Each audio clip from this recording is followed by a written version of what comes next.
Welcome to New England Authors with Kameel Nasr. It's very good to have you. We explore the richness of our region and the stories that make us unique. Today we have wonderful guest with us, Richard Weissbourd, psychologist on the faculty of the Harvard School of Education and the Kennedy School of Government, author of The Vulnerable Child, named as one of the top 10 educational books of all time. And now we have this new book here, The Parents We Meant to Be. Welcome, Richard. It's so good to have you. It's great to be here. All right, so you start with a very interesting quote. For many years, as psychologist and parent, I have kept my ear turned to the latest wisdom parents receive about how to raise children who will become caring, strong, and responsible. The basic messages are predictable. Single parenthood, peer pressure, and popular culture are destroying our children's moral foundation. That's a good start, isn't it? Yeah, although my point is that that's what the basic messages are, but I don't think that's really what's... Exactly. Eroding our... And it was a very interesting book, and it's not just for parents, it's just for everybody, isn't it? Now, the word morality appears so many times in your book. Can you define it? What is it? I think it even in the front of the book, on the cover. Yes, it's part of the cover. It's part of the title of the book. Yeah. So, I went back and forth about whether to use the word moral because it sends people in so many different directions, and people mean so many different things by it. But I think in a way it's important to define and important to claim. And in the book, what I'm really talking about are those moral capacities that children need to be good and caring and justice-minded people in the world. So those are capacities like having a moral identity, a deep commitment to justice, fairness, caring, honesty, being able to manage destructive feelings, being able to reason, to morally reason when different values are in conflict. So that's really what I'm talking about, is this set of moral capacities that kids need to be constructive, ethical community members, family members, citizens. But that's not really what kids and parents want. They want achievement. Well, this is one of the things that our data show that is distressing in some ways. If you ask parents what they want, and we've done this in surveys, other people have done this, they tend to say they want their kids to be caring, and they tend to rank achievement and happiness below caring. Right. But if you ask kids what's most important to your parents, they're much more likely to say that achievement and happiness are more important than caring. So we did a survey of 40,000 middle and high school students across the country. Huge, diverse sample, every region of the country, very diverse. And about 80% of them thought their parents would rank achievement or happiness as more important than caring. Yes. Caring's ranked third. When you ask parents what other parents in the community value, parents say that they value caring, but the large majority of parents think that other parents value achievement. So in a way, a large majority of parents think that the problem is other parents, not them. Yes, sir. And we're trying to get parents to focus on themselves in part, and their own values and the things that they convey, sometimes in explicit ways and sometimes in more hidden, quiet, subtle ways. Now, you discover that the driving force behind deviant behavior is humiliation and shame and the resulting loss of self and self-worth. Could you describe that, talk about that a little bit? Yeah. That's very important, right? Yeah, and shame seems to be at the root of a lot of very serious problems. And James Gilligan has written about this, other people have written about this, Robert Caron. Shame is at the root of violence often. It's the root of delinquency. It's at the root of cheating. And the fear of shame. And, shame is this core hounding aspect of the self. It's hard to get rid of. It's this feeling of defect inside. A lot of violence and a lot of fighting and anger is triggered by episodes of humiliation or shame. So, I don't think we want to rid kids entirely of shame. I think shame is a cornerstone of conscience. It's part of what binds us together as a society. But we don't want people to experience too much shame, too much humiliation and disrespect. And we want to give kids strategies for managing shame so it doesn't become destructive. So I don't understand. What is the right amount of shame? Well, it's a good question. So, if a child misbehaves, if a child does something that is hurtful to somebody else or just, harmful in some way, or disrespectful to a parent, it's appropriate to discipline a child for doing that. It's appropriate maybe to raise your voice, to have a child do a timeout. There are many forms of discipline, some good, some bad. In the course of being disciplined, that child may feel some shame. And that's appropriate for the child to feel some shame. Yes. And it is a deterrent for doing it again. Yeah. To shame a kid publicly is a whole other matter. That can overwhelm kids with shame. To constantly be shaming kids or punishing kids in ways that make them feel defective can overwhelm them with shame. Sometimes if we are just elevating certain metrics of well-being or success very narrowly, like if achievement is all we care about, kids can feel a lot of shame if they're not achieving at a high level. So there are all kinds of ways in which we can fuel excessive shame, and those are the things that I'm arguing that we really need to be mindful of and learn how to manage. Now, is that partly what's going on today with parents? Our generation, we indulged in shame, and now everybody gets a prize for showing up, and there's no shame at all in being third place or. Yeah. Well, this is a very interesting thing. So. It is absolutely true that, 50 years ago, 40 years ago, parents were much more likely to explicitly shame their kids. And that still goes on in some culture. They're much more likely to say to a kid, you're not as respectful or as polite or as nice or as smart or as attractive as somebody down the block. And particularly, if a parent felt embarrassed by a kid, they were more likely to explicitly shame them. That kind of explicit shame appears to be down in most communities, but that doesn't mean that there aren't all kinds of hidden ways in which people can shame their kids. And the hidden ways are the ways that I was pointing to, like making success, achievement, so important in a family. Yes. There's this research about parents and small children that shows that, parents' facial expressions can convey shame sometimes. And, so there, again, sometimes shame is appropriate, but as parents, it's just something that I think we need to be mindful of. Yeah. You mentioned the criminality, and there's another quote from the book.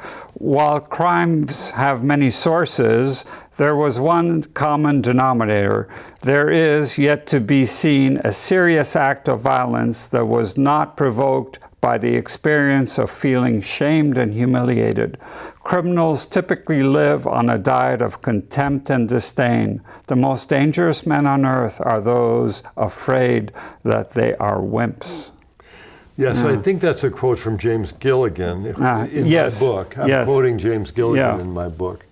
And he, very interesting guy. He's a psychiatrist who was, I think, at Bridgewater Prison, and he interviewed very hardcore criminals, people who had life sentences, primarily life sentences, who had done horrible things. And this is what he found, that across every prisoner he interviewed, there was this core corrosive sense of shame or humiliation. And that, as he says, almost all or all acts of violence in those cases were prompted by something that triggered that really core feeling of defect or humiliation. Yeah. How does that link with the morality of it? Is it when you're shamed, you kind of are told that you're not a moral person, or you? Well, the way I think about it is like this. So, when I was talking about these moral capacities, a lot of people think what being moral is knowing values like honesty, fairness, integrity, caring. Yes. But when you think about it, almost everybody knows those values. 5- and 6-year-olds know those values. I have talked to 5-year-olds. I remember giving a couple of my daughter's friends a quiz that comes from a popular character education program, and the question is, should you be honest with your teacher if you forget your homework? And one of these 6-year-old kids said to me, do you want me to tell you what you want to hear, or do you want me to tell you the truth? Oh, I see. Yes, that's right. And I started to dig into this some, and one of the things that becomes apparent is that by the time kids are 5 years old, they know these values. The issue is in knowing them. It's internalizing them. It is also a lot about managing feelings like envy, shame, competition. When you think about a time that you transgressed, when you violated one of your principles, or when I think about a time when I've done something that I've regretted or felt guilty about, it's not because I didn't know the principle. It's because I was overcome with a feeling like shame or competitiveness or inferiority. So that's why these emotions are so important. And that's why such a big part of being a moral person is learning how to manage these emotions. Right. That's a big part of your book, right. Yeah. So this is New England Authors with Kameel Nasr, and we're talking with Richard Weissbourd.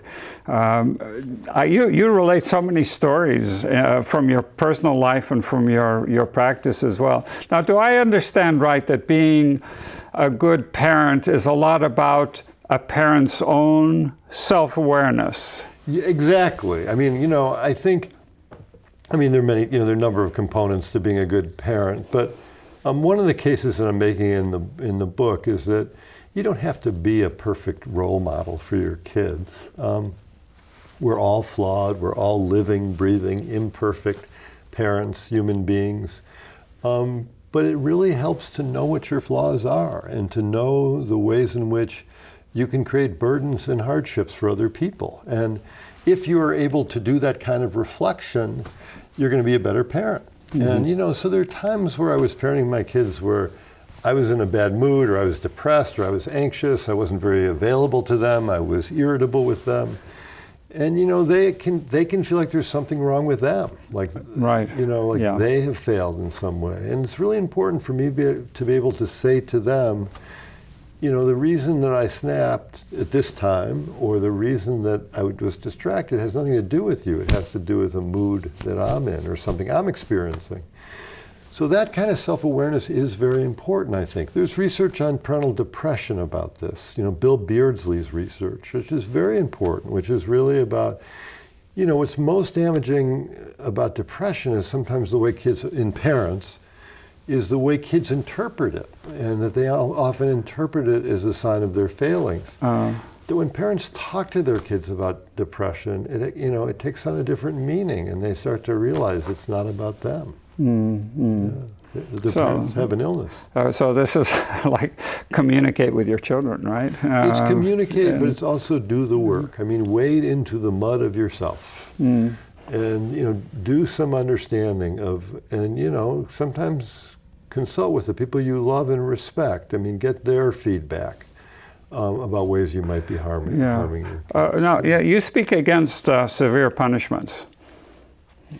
Well, I don't think punishments usually need to be severe. I mean, I think that punishments are usually tend to be effective if they're delivered by someone a child respects. And usually they don't need to be severe. I mean, there may be cases where severe punishment is appropriate, but mostly I don't think severe punishment is what works. With my own kids, we didn't have to use severe punishment. I think a lot of parents don't have to ever use severe punishment. Now, on the other side, you say that our emphasis on happiness, you should be happy, is a little bit exaggerated or misplaced. Well, I certainly think we want our kids to be happy. I mean, it's really important for kids to be happy. But I'll say two things about it. One is that there is tension sometimes between being happy and being concerned about other people. And I think sometimes in subtle ways we err on the side of happiness. So like when my kids were young, I sometimes didn't require them to write thank you notes, or I didn't insist that they pass the ball on a basketball court. I mean, a lot of parents don't do these things because they're protecting their kids' happiness. I've seen parents who don't insist that their kids reach out to a friendless kid on the playground because it's going to make their kid unhappy. Yeah. But these are the day-to-day ways in which our kids' needs conflict with other kids' needs, and they have a responsibility, if they're going to be caring and good people, to give and sacrifice for other people. The irony, I also think, is all this focus on kids being happy isn't even making them happier. That when we maneuver to get our kids on winning teams all the time, yes, so they don't have disappointment, when we swoop in to help our kids resolve peer conflicts so they don't feel stressed, we can deprive them of exactly the coping strategies that are very important for their long-term well-being. Yeah. So part of the case that I'm making here is, all this focus on kids' happiness can ironically strip them of exactly what they need to be interesting. happy. Yeah, very interesting. Yeah. It was a really fascinating book. I think it's not just for parents, but it's for everybody, educators and children. So. Well, thank you. I hope so. I'm a volunteer at the Museum of Science. I go there once a week, so I get my fill of kids. Yeah. And it's very I'm interesting. Glad there are a lot of kids there. Yeah, so they come in school groups. Yeah. And there's some. You can't help but notice the different kinds of school groups that there are. And one of the things you notice is the school groups kind of come from the wealthy areas and school groups that come from the impoverished areas. Yeah. It's very different. But one thing that stays the same is the peer pressure or the wanting to show off. And so on. What do you make of this? Is the peer pressure today more than it was in? I doubt it. I'm not an expert on peer pressure in other eras. Yeah. I think peer pressure in this country has been, at least for a long time, very significant. There have been other times in our history where kids spent more time with their parents and less time with peers. That's certainly true. Mm-hmm. I think, and there are other countries where kids spend more time with their parents or more time in apprenticeships with older adults and less time with their peers, and peer pressure is less intense.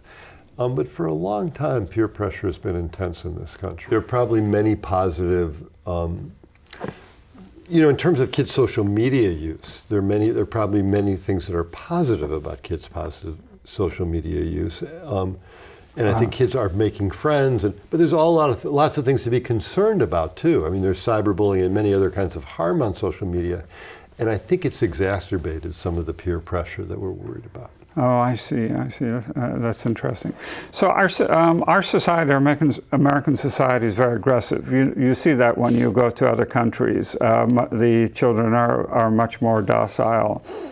Is this aggressiveness changing our values? Well, I don't know the answer to I don't know whether our kids in our country are more aggressive than kids in other. There are a lot of other countries out there. I suppose it depends on what other countries you're looking at.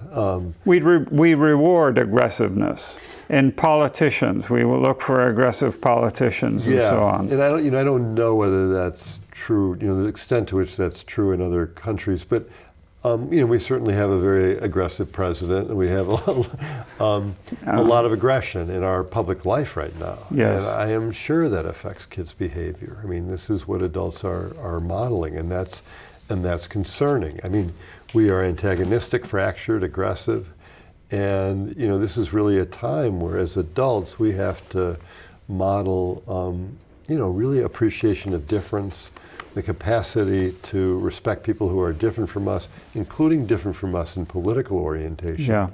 It's also a critical time to make distinctions between political beliefs and moral beliefs. And, I think there are, if you take an issue like immigration, there are many political positions you can have about immigration that have a moral basis. Yes. But there's no morally defensible position, I know, for separating children from their parents. Right. And these are really critical distinctions that adults have to make and kids have to make. That there are political beliefs and there are moral beliefs, and sometimes they're they're linked to each other, and sometimes they're really not linked to each other. Yeah, I'm glad you brought up immigration because I found that part of your book really fascinating as an immigrant myself. Can you describe what happens to an immigrant who comes in?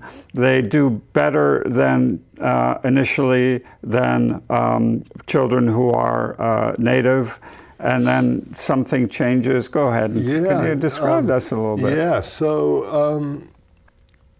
So one of the things that you see across immigrant groups, or across almost all immigrant groups, is when these kids first get to this country, they tend to be doing better on almost all the emotional and moral measures that we use. Right. Less likely to be delinquent, less likely to abuse drugs, less likely to commit crimes, less likely to have behavior problems in school. The longer they're here, the worse they do. By the second or third generation, they tend to be doing as bad or worse as their non-immigrant American counterparts. Yeah.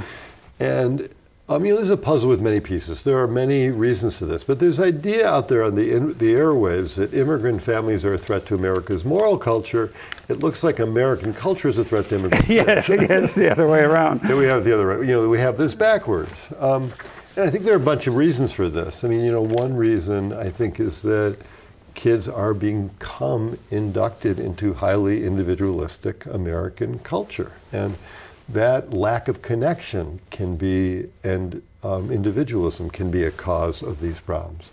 Another is that the individualism creates fractures with parents who are, who have a different set of values. Well, I think it's not just the children, but the parents.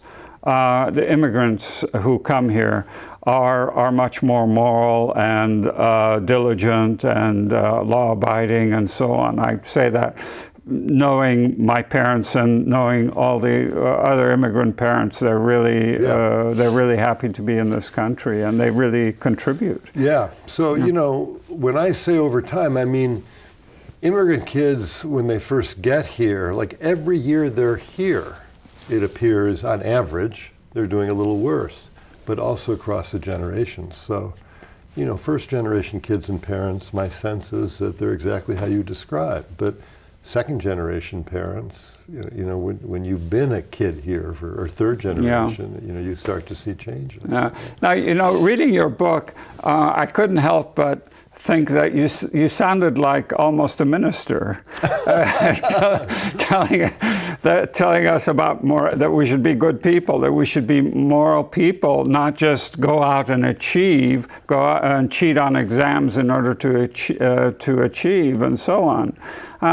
Was there anything that you could relate religiously to this, or I'm not a very religious I get that person, and I appreciate. I think what you just said is a compliment. Yeah, it is a compliment. Yeah, I appreciate. Yeah. I certainly didn't want to be preachy in the book, but I feel very deeply and passionately that we are off course. That other countries, and this country through most of our history, recognize that our first and foremost responsibility is to raise moral people. Right. That we will not function as a society if we don't raise people who care about others and the common good. And other eras would have defined morality differently than you and I might define it now. But there was this concern about focusing kids on the common good. And I am deeply worried that we are losing that, and you see it in what's happening in the country right now. So I don't think there's anything at this moment in our history that's more important. Yeah, well, we're talking with Richard Weissbourd, and this is New England Authors with Kameel Nasr. I want to give you another quote, can I? When children cross the border into adolescence, what may parents distressingly observe is not steadily growth in the self and children's capacity to tolerate exclusion, but the seeming loss of the self. Could you talk about that a little bit, the crossing the line into adolescence? Well, I think, partly what I was saying about adolescence is that, and the word seeming is a really key word there, because I think parents sometimes feel like when their kids enter adolescence, that they spin out of their orbit, that they enter some other weird planet where they turn into a different species, that adolescents are some other, there's a book called A Different Tribe, which is about adolescents. Yeah. And then hopefully they spin back into your orbit and they're not too harmed or damaged by this trip to this other planet. And I think it's the wrong way to think about it. Mm-hmm. Adolescence is so wonderful and so complicated and so difficult in many ways. I'm not, bearing the difficulties. But a lot, adolescents tend to, if you ask adolescents, they tend to feel ties to their parents. They're just not expressing it in the same way. They're capable of great care, responsibility for others. They're not just egocentric monsters the way they're sometimes portrayed. Yeah. Look at what's happening, with the Parkland students and all the teenagers, across this country that have mobilized and risen up around important causes. So I'm trying to, sort of get away from this very narrow view of adolescence and to get us, as other people have, to think about adolescents as these complicated human beings who in some ways are regressing and in other ways are evolving at a very rapid pace. But there's a difference between girl adolescents and boy adolescents, right? Is it? Well, I think there are, significant differences in the experience of girls and boys, and there are also, many kids these days who are LGBTQIA or are out as LGBTQIA. So there's much more these days, and I think this is, certainly a positive thing. Kids who are exploring questions of sexuality and gender identity too. Yeah. So we only have a short time left. You conclude your book by talking about the social structure as a whole, what we have in this country, what we have in our world. We have lying politicians, thieving executives.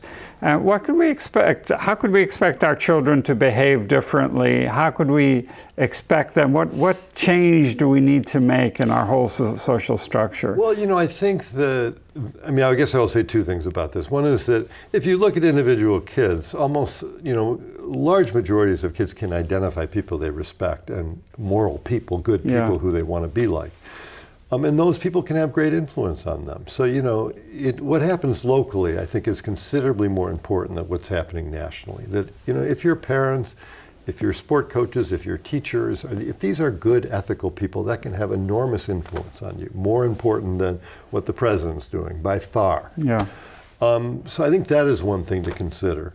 But the other thing is we don't have any real choice here. From my perspective, yes, kids are going to get bad messages. They're going to watch TV. They're going to, get bad messages. They're going to, you're going to have bad role models out there. But we don't have any choice but to be a counterforce against that. Of course we have to promote and cultivate our kids' capacity to be good people. There's nothing more important than doing that. Yeah.